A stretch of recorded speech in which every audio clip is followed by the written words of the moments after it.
They all basically next stage of the build. So what we see here is a Plazmaman Billet Fuel 14mm O-ring with 65mm long Bosch 2200cc injectors. So basically just went in and assembled them in the fuel rail.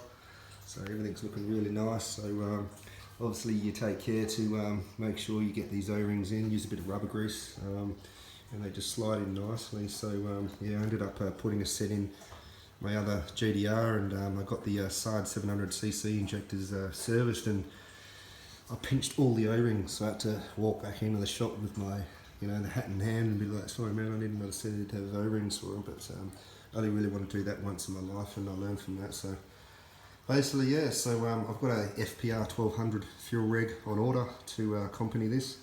So it's going to be a -8 feed with a -6 return. Going to have my flex fuel sensor on the -6 return line.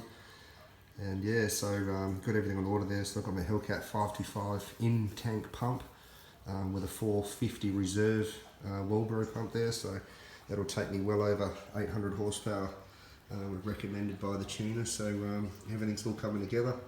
Please like and share the page if you like what you see, and you follow the build because she's coming close to getting it to the tuner.